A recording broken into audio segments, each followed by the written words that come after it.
to Owen Hargreaves on their last commentary of this World Cup, and way to go out, chaps.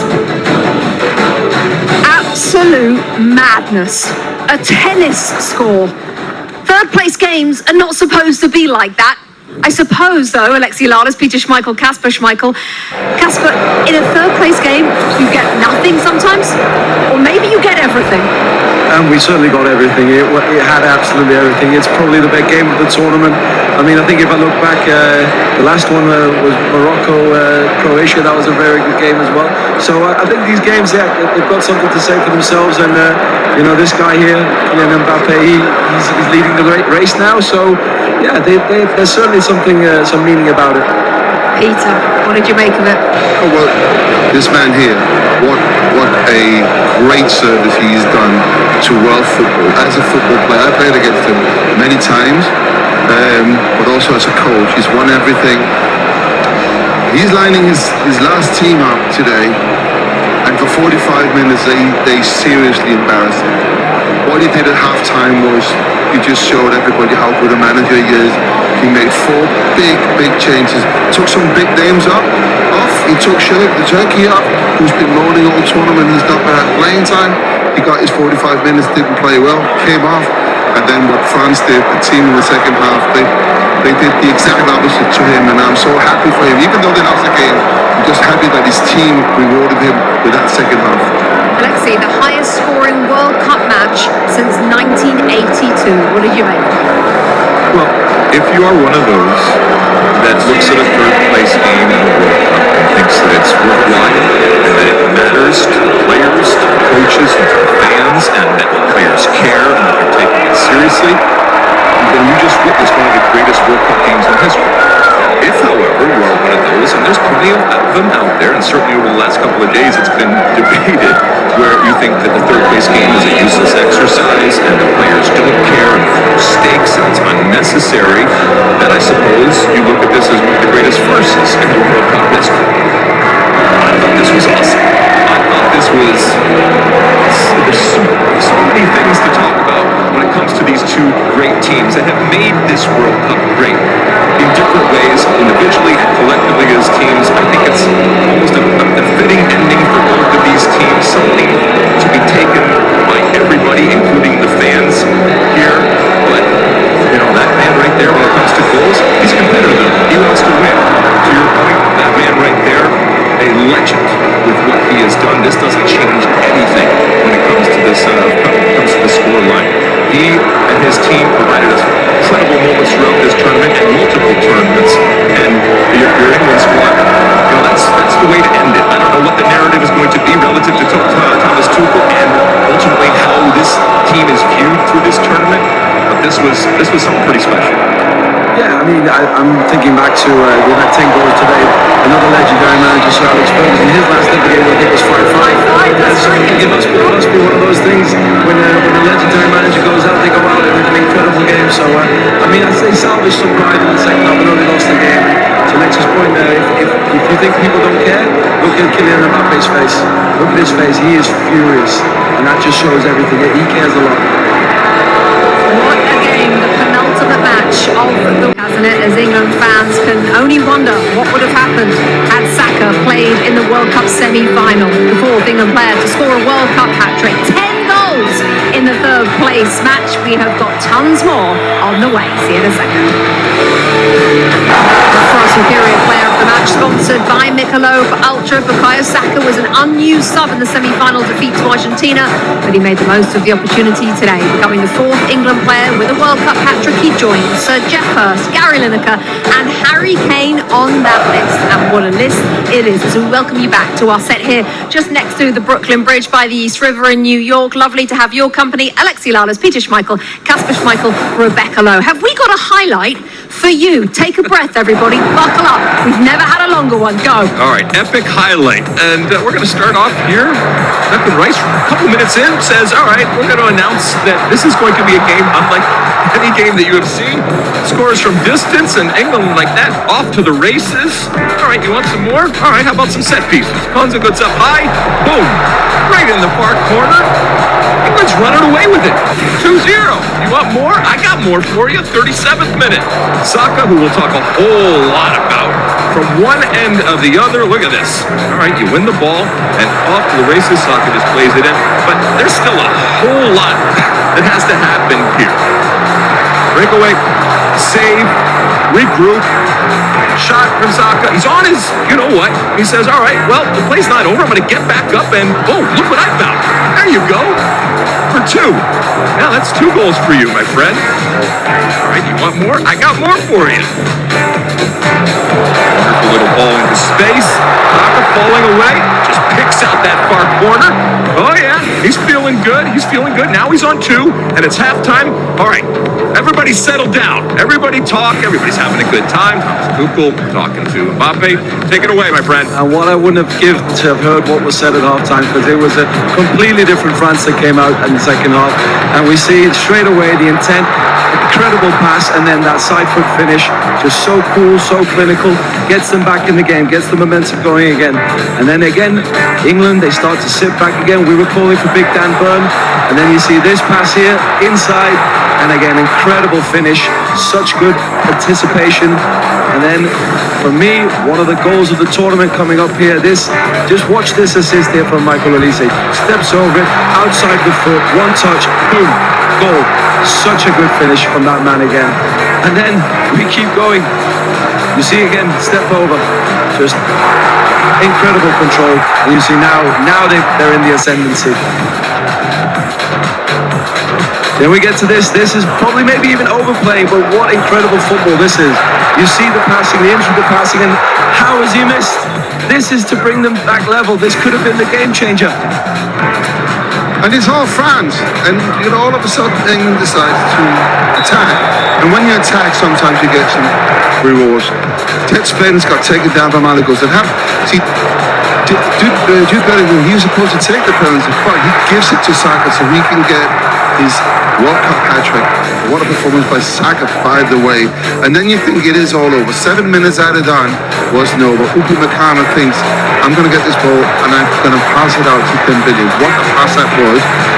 But you still have to finish it. And Dembele does that. And you think France will be coming back. But Jude Bellingham, he's come out. He's been on for the pitch for 10 minutes.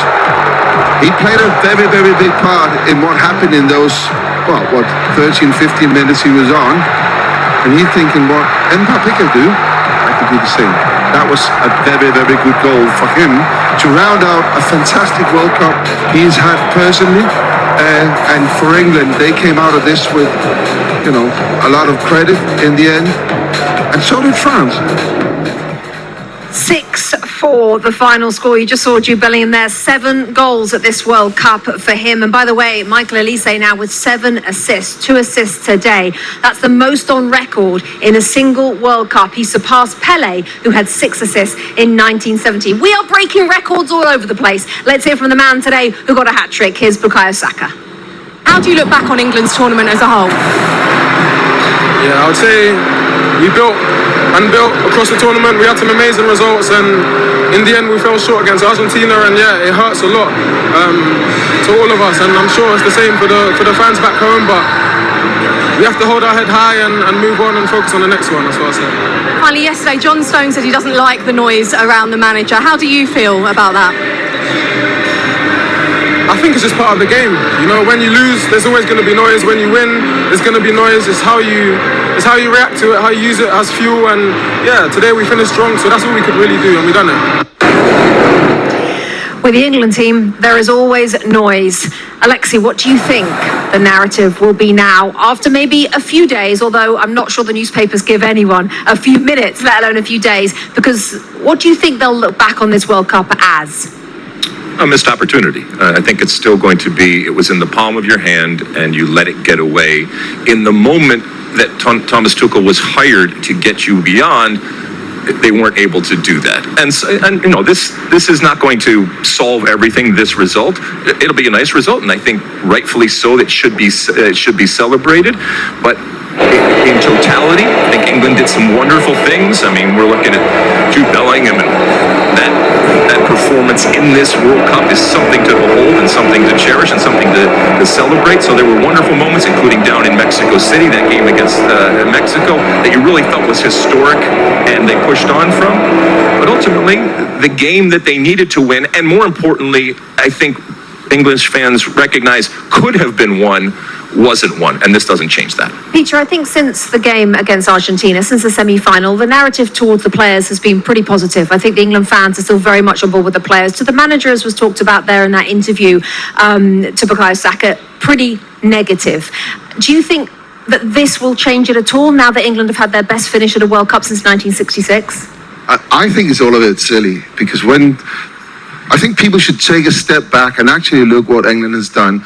I've always looked at England as a team being close to being great, but there's always something missing. There's always been a little thing that you go, no, but they don't have that. The other teams, they do, and that's a competition. This time, there is so much promise in this team. The players they have, the individuals they've got, and obviously we can criticize the manager from now on until the cows comes in.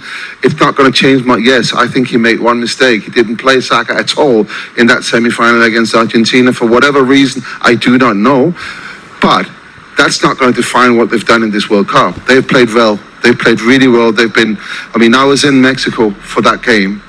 To go there in those circumstances, there's a lot of things happened around that game. You know, it was moved to a 12 o'clock kickoff, and then it was moved back. There's a lot of confusing things that not necessarily going to play hard on your mind, but it's going to play on your mind as a coach, as a player. And then you get there, and it's raining. It gets postponed for 1 hour, and then the altitude, and then of course the support that Mexico they had there, and for England to come through in that game with 10 men, that was fantastic. Absolutely fantastic. And then, of course, they go on to play Norway and played really well against Norway. Difficult circumstances this time in Miami. And we've just seen a game from Miami, how crazy it can go. And I've been there twice during this World Cup. And it's grueling. It's the humidity. It's difficult to play that. They did so well. And then you're up against the world champions. And what do you expect? That you can just go in there and win it? I mean, we talk about the narrative. The narrative today is that Jude Bellingham, he's apparently set something to the sky. That's now the big story in England. And all of a sudden they're questioning Jordan Pickford in the goal and kind of not put the blame on him. And I think that is a bit silly. They should look at it as a big picture. They've done well. Okay, that's an interesting take for sure, Casper. Do you think that the blame on the manager for some decisions is the right way to look at this or the wrong way? Listen, everybody's going to make mistakes, and managers will make mistakes. Obviously, when they went to the back five playing 10 men in Mexico, it was seen as a genius kind of thing, and he made a decision. It didn't work, which obviously means that there's going to be criticism. But to these guys' point, I think for England to progress, they need to change. The whole country needs to change the mentality and how you're looking at this. This has been, yes, you didn't win the World Cup. This has been a huge success. You've seen what it's done for the country. It's galvanized people. It's given people hope. People have had street parties. They've been up all night. Pubs have been open. Kids have stayed off school. All those things. It's done exactly what it needed to do. Okay, bronze is coming home this time, But if you, instead of looking at all the negatives, you have to look at the positives as well. And there are so many positives. This team is going to progress because they have youth, they have experience, and whether people agree or not, they have a very good manager. So I think the most important thing to do now is to take stock and don't become emotional in their reactions to things. Be calm and collected about things and be reflective. And then, there's always things that you can do better. But the problem will be now, you have a great performance like today, and people are going to say, Saka, why didn't he play? Instead of thinking about this, then I think you have to look at what a good performance today was, and you take it as your best result since 1966, and you build on that for the next major tournament. Rebecca, what do you think? Bronze medals going around the necks of the England players.